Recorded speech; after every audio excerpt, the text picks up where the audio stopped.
আওয়ামী লীগের ভবিষ্যৎটা কি? আওয়ামী লীগের ভবিষ্যৎ তো আপনারা দেখছেন, দেখেন ওরা কত ডাকছে যে এই আসো মিছিল করো, কেউ কেউ ধরে মিছিল করছে, একটা দুইটা ছেলে এদিক বেদিক দু একটা কথা বলে, এত বড় বলে ওদের পার্টি, কিন্তু দেখেন সারা বাংলাদেশে ওদের কোনো মিছিল নাই, কিচ্ছু নাই। মানুষ কোয়েটলি তাদের জায়গায় পলিটিক্যাল অ্যাক্টিভিজম করছে, কেউ কেউ অন্য পার্টিতে জয়েন করছে যাদের আনটেন্টেড, আর অনেকে যারা টেন্টেড অনেকেই তো পালিয়ে আছে। পুরো পার্টিটা যেটা হয়েছে বিদেশে চলে গেছে, পার্টির যারা টাকা পয়সা চুরি চামারি করে সব বিদেশে চলে গেছেন, ওইখান থেকে অনলাইনের মাধ্যমে একটু হম্বি তম্বি করছে যে এইটা করব ওইটা করব। নমস্কার, আমাদের সঙ্গে এই মুহূর্তে ঢাকা থেকে সংযুক্ত আছেন বাংলাদেশের মাননীয় প্রধান উপদেষ্টা ডক্টর মোহাম্মদ ইউনূসের প্রেস সচিব, মাননীয় প্রেস সচিব শফিকুল আলম।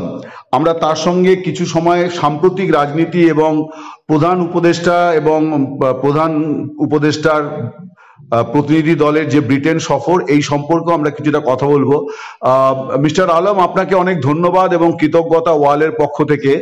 আমি প্রথম যে বিষয়টি জানতে চাই আজকের ঘটনা, সেটা হচ্ছে যে শেখ হাসিনার আজকে বিচার শুরু হলো আনুষ্ঠানিকভাবে, এবং আজকের দিনে আবার আওয়ামী লীগ কিছু কর্মসূচিও দিয়েছিল, আমি জানি না সেটা কতটা কি হয়েছে।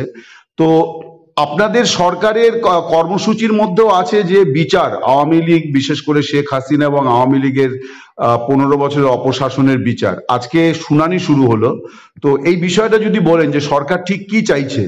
সরকার তো ওরা যেই কিলিং গুলো করেছে, যে হত্যাযজ্ঞ করেছে আপনি জুলাই অগাস্টে, এবং তারও আগে যে হত্যাযজ্ঞ গুলো শেখ হাসিনা করেছেন, তার সময়ে তার নেতৃত্বে যে হত্যাযজ্ঞ গুলো হয়েছে, সেগুলো তো বিচার করা এই গভর্নমেন্টের একটা টপ প্রায়োরিটি। তো সেই বিচারের কাজটা শুরু হয়েছে। আমরা আশা করছি যে এটা পুরো সমস্ত ডিউ প্রসেস মেনে, ইন্টারন্যাশনাল স্ট্যান্ডার্ড মেনে তারপরে বিচার কার্যগুলো খুব দ্রুত আমরা করতে পারবো। এটা আসলে জনপ্রত্যাশাটাও এরকম। তো এটা কি আপনারা নির্বাচনের আগে শেষ করে, মানে ফেব্রুয়ারি তো এখন একটা টেন্টেটিভ ধরা হয়েছে, তো তার আগে কি আপনারা শেষ করতে পারবেন মনে করছেন বিচার?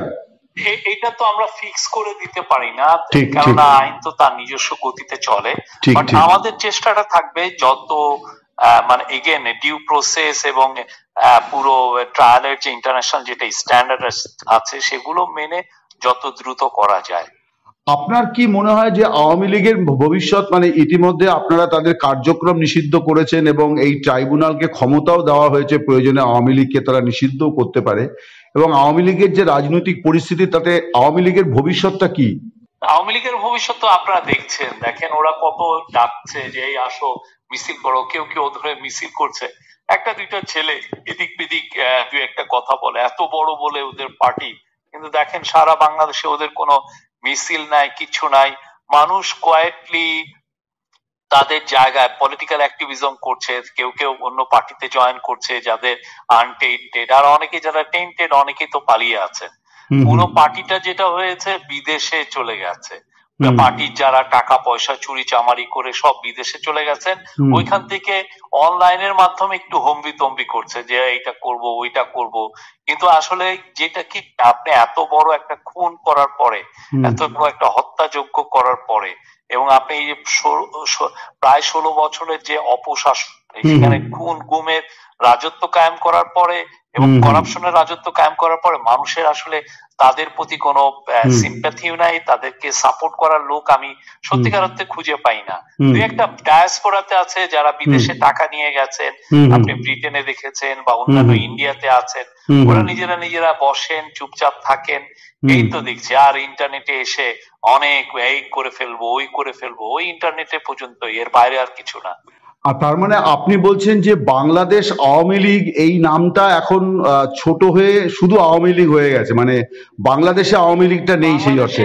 অটোক্রেসি আপনি করলে যেটা হয় যে অটোক্রেটদের সাপোর্টটা ইভেনচুয়ালি ওই তাদের ওই যে রিজিওনাল যে ডিস্ট্রিক্টের তারা সেই ডিস্ট্রিক্টে যে কনসেন্ট্রেট করে। আপনি এরশাদ যখন পতন হলো, এরশাদের পরে দেখেন এরশাদের যে কাজ, অনেকে বলতেন এরশাদ অনেক কাজ করেছেন, বড় বড় ইনফ্রাস্ট্রাকচার করেছেন, তো এরশাদ পতন হওয়ার পরে এরশাদ কিন্তু অত গুম খুনও করেনি, এরশাদের আমলে গুমের তেমন একটা জানাই যায় না, আর খুনও কম, খুব যে বেশি তা না, এই ডাবল ডিজিট ফিগার হবে।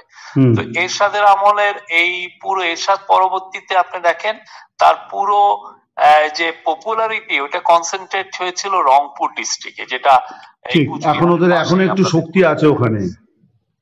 হ্যাঁ, তো ওই রংপুরে 3-4টা ওরা ওই যে 10-15টা সিট পেতেন গ্রেটার রংপুর ডিস্ট্রিক্টে। ঠিকই আমার মনে হয় যে আওয়ামী লীগের যদি কিছু থাকেও সেটা ওই যে হাসিনার গোপালগঞ্জে বলছেন আশেপাশে।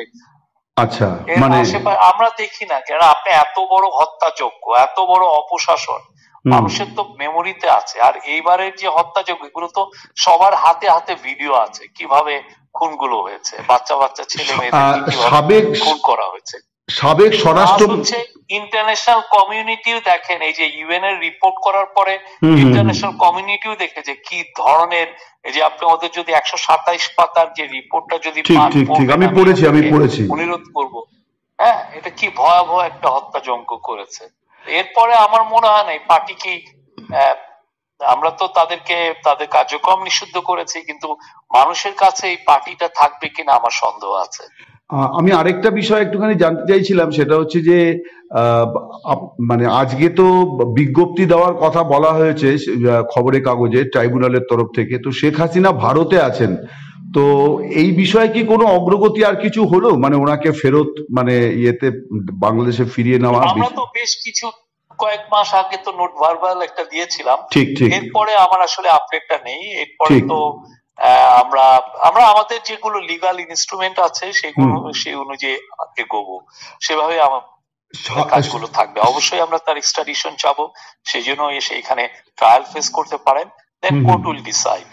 ব্রিটেন সফরে একটা বার্তা এলো যে মোহাম্মদ ইউনূস ব্রিটেনে একটু ভারত বিরোধী সুর চড়ালেন আর কি, যেটা উনি থাইল্যান্ডে মোদিকে মুখোমুখি বলেছিলেন, সেটা উনি ব্রিটেনে গিয়ে একটু বললেন এবং হাসিনার কথাই উনি বললেন।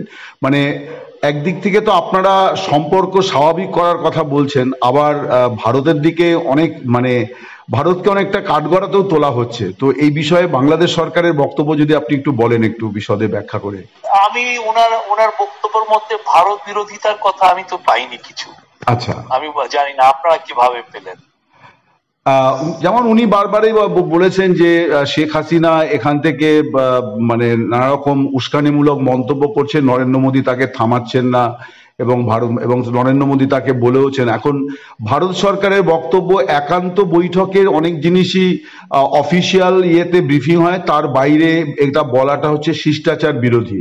মানে এটা হচ্ছে ভারত সরকারের মানে পররাষ্ট্র মন্ত্রকের বক্তব্য, যে নরেন্দ্র মোদী যদি এরকম কথা বলেও থাকেন যে তিনি শেখ হাসিনাকে থামাতে পারবেন না, সেটা এরকম প্রকাশ করে দেওয়া। তো এইটা একটা বক্তব্য এসছে আর কি ভারতীয় ইয়েতে, বিভিন্ন মহলে এবং মিডিয়াতে। দেখেন, শেখ হাসিনা তো যেই ধরনের বক্তব্য দিচ্ছে, আপনারা যদি শেখ হাসিনার বক্তব্যগুলো খুব মনিটর করেন, খুবই ইনসাইট করা, মানে ভায়োলেন্স এখানে ইনস্টিগেট করা, ইনসাইট করা, এগুলো হলো তার কাজ।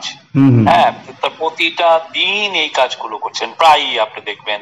এবং এই যারা আমাদের এখানে যারা আন্দোলন করলেন, যারা একটা মহৎ একটা গণ অভ্যুত্থান ছিলেন, সবাইকে উনি জঙ্গি বলছেন। বাংলাদেশের জঙ্গির ভাবার্থ হচ্ছে যে সে ইসলামিস্ট টেরোরিস্ট এই হিসাবে বলছেন।